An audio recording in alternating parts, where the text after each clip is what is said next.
America में मुकीम गैर कानूनी इमिग्रेंट्स के लिए एक उम्मीद की किरण है और उनके लिए लीगली अमेरिका में रहने का एक सुनहरी मौका पैदा हुआ है। अस्सलाम वालेकुम दोस्तों, मैं फयाज महमूद हूं और अमेरिका में मुकीम गैर कानूनी इमिग्रेंट्स के लिए एक उम्मीद की किरण है और उनके लिए लीगली अमेरिका में रहने का एक सुनहरी मौका पैदा हुआ है, जिसके लिए बाकायदा तौर पे कानून साजी की जा रही है और बिल कांग्रेस में पेश भी किया जा चुका है, जिसको डिग्निटी प्रोग्राम का नाम दिया गया है, जिसके 5 शराइत हैं और उन 5 शराइत पर आप अमल दरामद कर देते हैं तो 7 साल के लिए आपको अमेरिका में न सिर्फ रहने की इजाज़त मिल जाएगी बल्कि आप लीगली काम भी कर सकेंगे। उसके लिए जो कड़ी शराइत रखी गई हैं, अगर आप उस पर अमल पैरा रहते हैं तो फिर आगे भी इस पर एक्सटेंशन हो जाएगी और वो लोग जो ख़ासकर इल्लीगल इमिग्रेंट्स हैं या फिर अनडॉक्यूमेंटेड लोग हैं जिनके लिए इस वक्त अमेरिका में रहना मुश्किल होता जा रहा है, उनके लिए एक नया रास्ता निकल आया है और वो रास्ता बाकायदा तौर पे कानूनी है, जिसके तहत आप अमेरिका में रह सकते हैं। तो आज के इस वीलॉग में तमाम तर डिटेल्स आपके सामने रखते हैं और इसमें आपको बताते हैं कि एक ऐसा इमिग्रेशन प्रोग्राम मुतारिफ करवाया जा रहा है जो अमेरिका में रहने वाले लाखों इमिग्रेंट्स को फ़ायदा देने जा रहा है।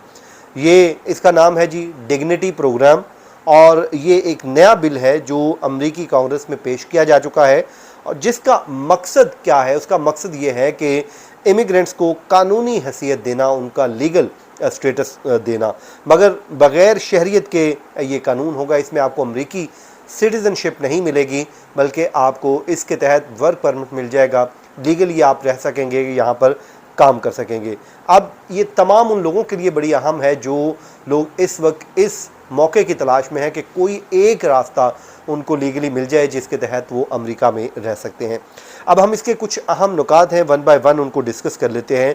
सबसे पहले तो डिग्निटी प्रोग्राम का हिस्सा बनने के लिए इमिग्रेंट्स को किस शराइत के ऊपर अमल करना है। सबसे पहले तो ये वो लोग बन सकते हैं जो 31 दिसंबर 2020 से पहले अमेरिका में रिहाइश पजीर हुए हैं, उनके लिए ये प्रोग्राम है और वो कहते हैं कि जी इस प्रोग्राम के तहत 7 साल के लिए कानूनी हैसियत दी जाएगी जिसमें काम करने और सफ़र करने की आपको इजाज़त होगी।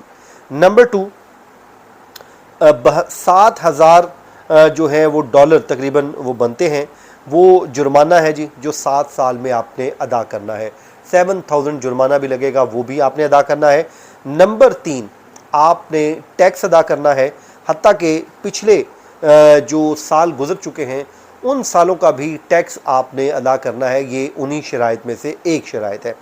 नंबर 4, आपका क्रिमिनल बैकग्राउंड चेक किया जाएगा और अगर तो आप क्रिमिनल रिकॉर्ड नहीं रखते हैं, आपका कोई ऐसा क्रिमिनल रिकॉर्ड नहीं है तो उसमें आपको पास करना ज़रूरी है। अगर आप क्रिमिनल रिकॉर्ड होल्डर होंगे तो फिर आपके लिए मुश्किलात हैं।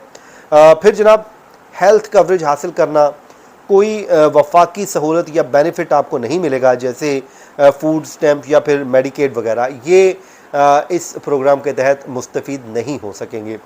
फिर जनाब नंबर 5 पे DHS को हर 2 साल बाद आपने रिपोर्ट भी देनी है, अपने मुतालिक बताना भी है और अगर 7 साल मुकम्मल हो जाएं और इन तमाम शराइत भी आप पूरी कर लें तो जो भी शख्स होगा वो डिग्निटी स्टेटस के लिए अप्लाई कर सकता है, जो हर 7 साल बाद रीन्यू किया जाएगा और ज़िंदगी भर के लिए बशर्ते कि कानूनी कोई पाबंदी ना लगे, मतलब हर 7 साल बाद इसको रीन्यू कर दिया करेगा और यूं आपका एक लीगल स्टेटस होगा। अब इस स्टेटस के ज़रिए आपको शहरियत तो बहरहाल वो नहीं देंगे लेकिन मुस्तकिल कानूनी क़याम ज़रूर आपको मिल जाएगा।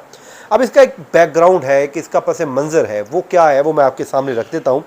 ये बिल रिपब्लिकन पार्टी की जो कांग्रेस वीमेन है जी मारिया, उन्होंने पेश किया है, जिनका ताल्लुक फ्लोरिडा से है और उनके साथ इस बिल की डेमोक्रेट पार्टी से भी कुछ लोगों ने शिरकत की है और ये बिल 2023 के उसी नाम के बिल का नया वर्जन है जिसे अब डिग्निटी एक्ट 2025 कहा जा रहा है। अमेरिका में इस वक्त तकरीबन 10.5 मिलियन गैर कानूनी इमिग्रेंट्स मौजूद हैं, जिनमें से 84% लोग 10 साल से ज़ायद से अमेरिका में मुकीम हैं। अब यहाँ से अंदाज़ा लगाएं कि जो 10 साल से पहले से यहाँ पे मुकीम है, ये कानून उनके लिए ज़रूर फ़ायदा होगा और 84% लोगों को इससे फ़ायदा हो सकता है। और ये प्रोग्राम उन्हीं लोगों के लिए डिज़ाइन किया गया है जो यहाँ पे हार्ड वर्क कर रहे हैं, काम कर रहे हैं, टैक्स देते हैं, مگر قانونی حیثیت نہیں ہے ان کو ایک قانون کے دائرہ کار میں لائیں گے۔ اب اس امیگرینٹس کیسے فائدہ اٹھائیں گے وہ ہم آپ کو بتا دیتے ہیں۔ نمبر 1، جو امیگرینٹس برسوں سے ایک خوف میں مبتلا ہیں وہ اب انہیں پکڑے جانے کا خوف جو ہے وہ نہیں رہے گا اس قانون کے تحت۔ نمبر 2، انہیں قانونی طور پر کام کرنے کی اجازت ہوگی، اور جس کا مطلب ہے کہ بہتر روزگار، بہتر تنخواہ، اور وہ جو ٹیکس چوری ہوگی اور جو ان کی کٹوتیاں ہوتی ہیں خام خواہ کی، وہ نہیں کی جا سکیں گی۔ نمبر 3، وہ اپنے خاندان کے ساتھ قانونی طریقے سے رہ سکیں گے، بغیر کسی جیل یا ملک بدری کے خطرے کے وہ امریکہ میں رہ سکتے ہیں۔ نمبر 4، وہ سفر بھی کر سکتے ہیں، جو کہ آج غیر قانونی امیگرینٹس کے لیے ممکن نہیں ہے۔ نمبر 5، اگر قانون کی پابندی کریں تو یہ اسٹیٹس زندگی بھر کے لیے جاری بھی رکھا جا سکتا ہے، یہ بھی ہے۔ تو جناب، یہ اگر آپ یا آپ کا کوئی جاننے والا برسوں سے امریکہ میں بغیر اسٹیٹس کے امریکہ میں رہ رہا ہے تو یہ ویڈیو ان کی زندگی بدل سکتی ہے، تو ان کو آپ ضرور ان کے ساتھ شیئر کیجئے تاکہ ان کا فائدہ ہو جائے۔ یہ تھا جناب آج کا ہمارا ویلاگ۔ اپنی دعاؤں میں یاد رکھیں، جہاں رہیں خوش رہیں۔ مجھے دیجیے اجازت، اللہ حافظ۔